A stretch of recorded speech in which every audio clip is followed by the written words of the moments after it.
What is going on, guys? Welcome to the channel. I'm Brandon. This is Extreme Daily Drivers. Thanks so much for stopping by the garage. And today, we're changing out the transmission fluid and filters on our old Jeep Commander. But before we get into all that, I got big news. The channel hit 25,000 subs.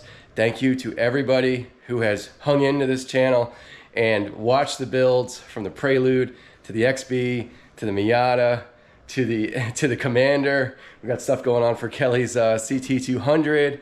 I don't know, I'm probably leaving it. We had some actual videos on my old KLR 650, my motorcycle.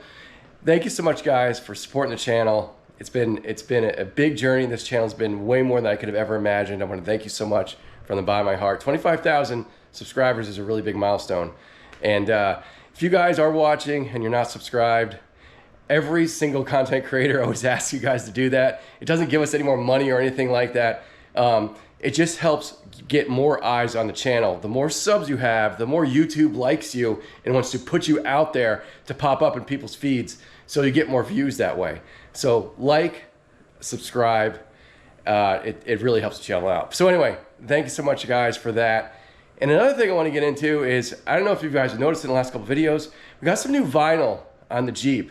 Not the body of the Jeep, but the windshield, and actually a little touch to the KC lights up on top. So let me go over that with you guys now. I know this is a terrible lighting, I'm just realizing now, but if you guys remember, the old vinyl that we had on the Commander said Extreme Daily Drivers across the top. It was kind of like a quick decision. I just wanted something to represent the channel, so that's what we came up with. We've since changed it. And like I said, I know it's really hard to see here, but that was, I kind of wanted it to be hard to see, to be honest with you. What we have is a matte black strip across the top of the windshield. Of course, you know, my man Maniac, he made this happen. He made this happen. I gave him the idea. I went over there and we designed it a couple weeks ago. So what you're looking at is XDD with a yellow, gray, and green background, and then Extreme Daily Drivers up top in red. And the idea behind this, it's to pay homage to the XB, actually. If you guys remember, the XB had Toyota written in Japanese in the left-hand corner, and then it had the Toyota stripes. We did something similar to the Miata, actually. Put XDD, and we had those Toyota stripes, and I wanted to bring it back. And so what I did was I copied the TRD font and the TRD look with the stripes, and just took TRD out and put XDD instead. And you may be wondering, why do we have yellow? I mean, all right, we get gray, we got gray accents. Like, we get green, we got green accents. You might be wondering about yellow.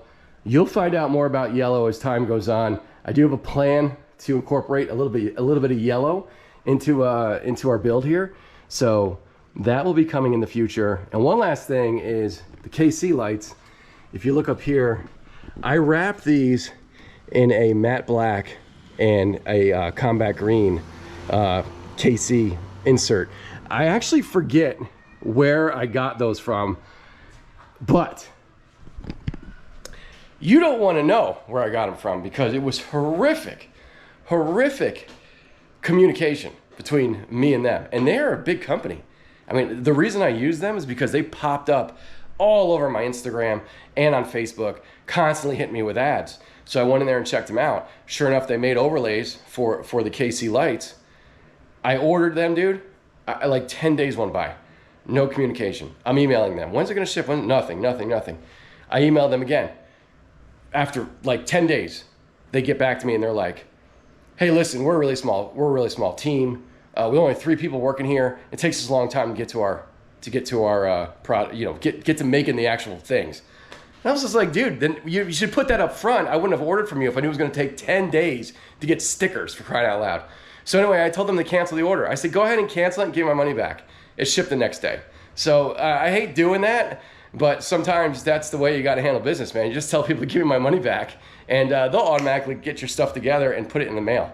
So super annoying, but it turned out really cool. Again, terrible lighting, I know.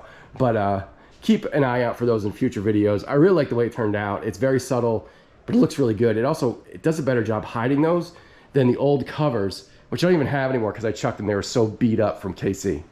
So now let's go ahead and get into this transmission change and filter replacement. Excuse my voice, I'm under weather a little bit, just getting over a cold. Super excited about today though, dude.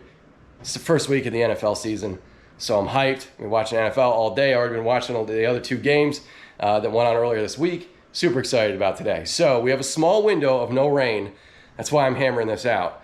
And it's going to be a drain and fill. Should be super easy. I've never done this before on an automatic transmission. So obviously changed oil 1,000 times, changed transmission fluid in manual vehicles 1,000 times. Never did it in an automatic. So I don't think it's going to give me too much trouble, but you never know. You never know. So we have over here, and I got links for everything down in the description. We got transmission fluid. Obviously, you got to get the good stuff. And then we have a filter replacement kit. Now, something to keep in mind. There is a 4-wheel drive and a 2-wheel drive kit. One of them will become, it could be called like a deep sump. And that's what you want if you have a 4-wheel drive Jeep. Deep sump is what you want.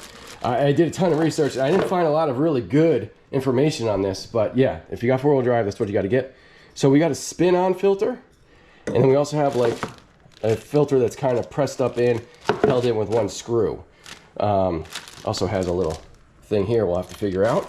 So anyway, yeah, we're going to be installing this today. So the first thing is get underneath the Jeep and start unbolting a whole bunch of 8mm bolts.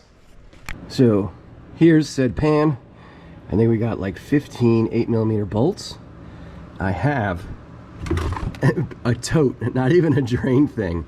I thought this would be a good size. It certainly is deep enough. It doesn't like cover the whole area. So my goal is to remove all the bolts from the back and leave some in the front, and hopefully the pan like tilts and this catches most of it. I also have the traditional kind of cheapy. The thing I don't like about this, it's larger, right? It's so low to the ground, stuff's just gonna go like everywhere. So I figured this one with the higher ridges would be better. I don't know. I got this at Walmart for like $6. We're gonna find out though. This ought to be interesting. Some of these bolts are really hard to get to. The exhaust is in the way, so you got to use a bunch of swivels, different extension lengths. Pretty much every one on the passenger side is kind of a pain in the butt. So as always, this takes way longer than you think it's going to take, but I figured it out. So 3 bolts are attached in the front. 1 bolt, I don't know how well you can see it, is in the back and it's halfway screwed. So I've been hammering on this oil pan with the rubber mallet, just tapping it, trying to get it to break free. It wasn't working. So what I did was I grabbed vice grips and went onto the corner here and started to bite on it and then rock it back and forth. And then I was able to slide that, what's it called through there? I forget the name of it. Putty knife. So if I continue to push on that putty knife, it should break the seal and the fluid should drain out the back like it is now, and in a controlled, hopefully, fashion.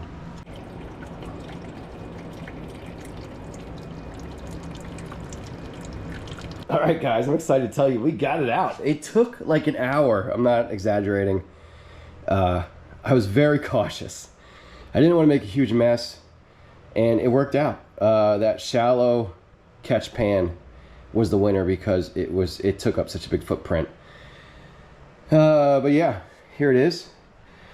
We got to get this thing cleaned up, and check out the magnet here. This is a magnet with some very, very fine metal shavings. Nothing big here, and this is normal. I mean, this car's got 200,000 miles on it. This thing is going to be totally clean, right? There's going to be some wear. It's okay though. It's all good. We're gonna wipe this down, hit it with some brake cleaner, and then we're gonna get off all this old, what is it called? RTV. Goes around the perimeter here. Clean this off, and change out those filters. All right, so this took a minute to do as I was pulling off the old RTV gasket. I was starting to realize as I was digging deeper that there are actually grooves in between almost every bolt hole. And that RTV was in there, dude. It was really in there. I was using a plastic razor blade to kind of go around, get everything out. Made a huge mess. I mean, you see all this? It's all over the floor. I mean, it's everywhere. But it's good now. It's good, it's clean. We got our magnet all cleaned up, looking good. Just live down there, collect more stuff. And exterior, yeah, we got some stuff stuck on the back there, but we'll take care of that. This is a mess, dude. All right, so that's good. Man, that took a minute. That took a minute. Now let's get these filters off. I have no idea how hard these are going to be to get off. I think the screw-on one, we're going to have to actually unscrew it with like a oil filter removal tool. That guy back there. But this first filter comes off with just one bolt to the right-hand side. It's right there. You need a Torx bit to do it. So we got the two filters out. I did have to use an oil filter removal tool to get that guy off. From what I can tell, these are Mopar parts. This one does have the insignia on the other side. It's covered in transmission fluid. I don't want to get it right now. This one says made in the USA with a part number on top, although the date on it's super old. So I'm wondering if that's just new old stock. I certainly hope that's not the original, man, from 2005. Oh my God. So anyway, that's why we do this stuff, right? We don't know what was done by the previous owners, so we're doing it ourselves today. So now I'm gonna install the wick stuff.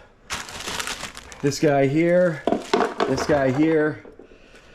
I got a thunderstorm coming in the background, so we need to hurry up.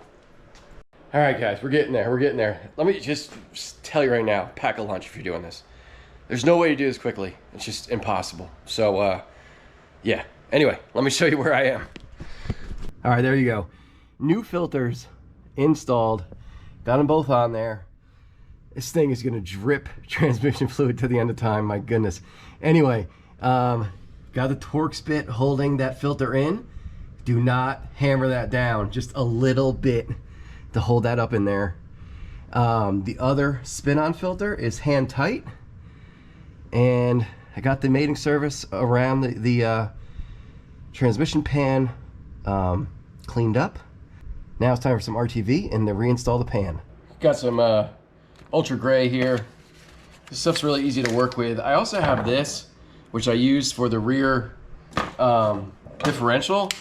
But that stuff was hard to work with. I'm hoping this is gonna be a lot easier.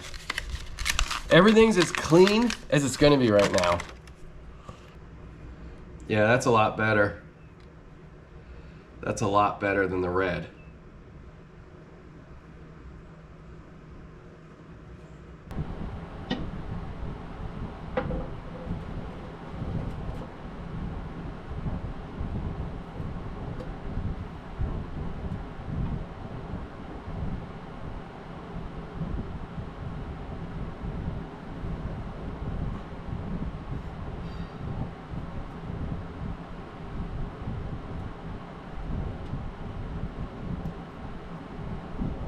All right, guys, I don't even know how long this has been. It's at least 3 hours. This is a big project. Don't just think you're gonna knock this out after work one day. It's a big project, and whenever you're draining fluid, dude, there's always so much cleanup. There's so much cleanup. You know, you're draining 7.5 quarts of transmission fluid. You gotta dump that into some jugs. You drip stuff while you're doing that. Spills everywhere. Your tools are covered in transmission fluid. But hey, if I can do this, you can do it. Just make sure you give yourself the proper amount of time. Now, I just mentioned 7.5 quarts of transmission fluid. How do I know that? Well, your boy's smart. He saved it all, and he put it down into these jugs here. Now, I didn't account for whatever's in here, which honestly, it isn't much, but it's something. So yeah, I figure 7.5 quarts I took out. I only have 6 to put in. So it looks like I'm gonna place an order for a couple more quarts. Now this should be fine for me to put in, go through the gears, turn the car around and park it basically until I get another 2 quarts of transmission fluid. But make sure you're not selling yourself short with this stuff, and also be better than me, right? Have more than 6 quarts on hand in case it's more than 6 quarts, right? So let me start dumping this stuff in. I got a nice funnel hooked up here to the transmission tube. We are all buttoned up downstairs. Everything's torqued down. Should be good. So hopefully no leaks. So this is the last fluid change on this car that I haven't done. I've changed all the other fluids. Kelly just came outside and she's like, I feel like you've changed every fluid on this car. I'm like, this is the last one. This is the one that I haven't done yet. But we've done everything. Front differential, rear differential, obviously oil. We've done radiator fluid. Now we're doing transmission fluid. I mean, just doing everything we can to keep this thing on the road, keep enjoying it. And I really do like this car. I have zero interest in replacing it with anything. That doesn't mean we're not going to have another project here soon, but whatever we get, it's not going to replace this. This is too much fun. And I haven't even tested it really yet, right? We haven't even gone off-road. So I'm super excited about that. All right, 6 quarts in. Turn it on.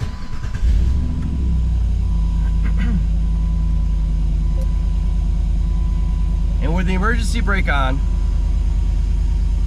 hold on, let me turn everything off. With the emergency brake on, we go through all the gears.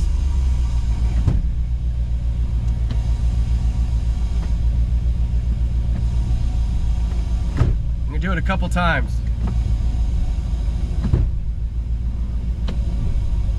Get that fluid down where it needs to be.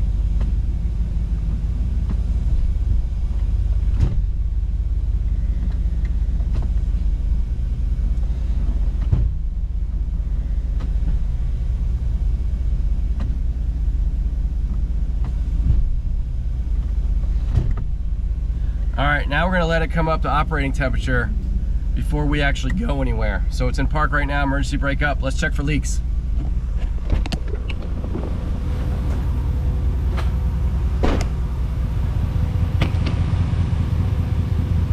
All right, looks good. I don't see any leaks.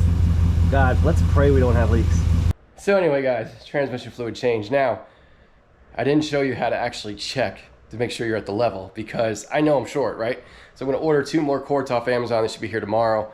But just to finish this video up, the way that you check your transmission fluid, get on a flat surface, number 1, and then with the hood up, put the car on, let it get the operating temperature, put it in neutral, and then check your dipstick. Now, super important tip, it's better to be low than high when it comes to transmission fluid level. So keep that in mind. If you are in the little area on the dipstick, that's fine. You don't need to be above it or anything like that. So anyway, what a job. Holy cow. Way more than I thought it would be. Yeah, basically that's every job I do. But anyway, guys, milestone, once again, 25,000 subs. Thank you so much for everybody who subscribed, especially guys who've been here like JC from the very beginning, commented all the way along. Love you guys. Thank you so much. We'll see you next time. We got more transmission stuff actually going on with the Jeep. This time it's gonna be way easier though, trust me. Thanks for watching, guys. We'll see you later. Bye.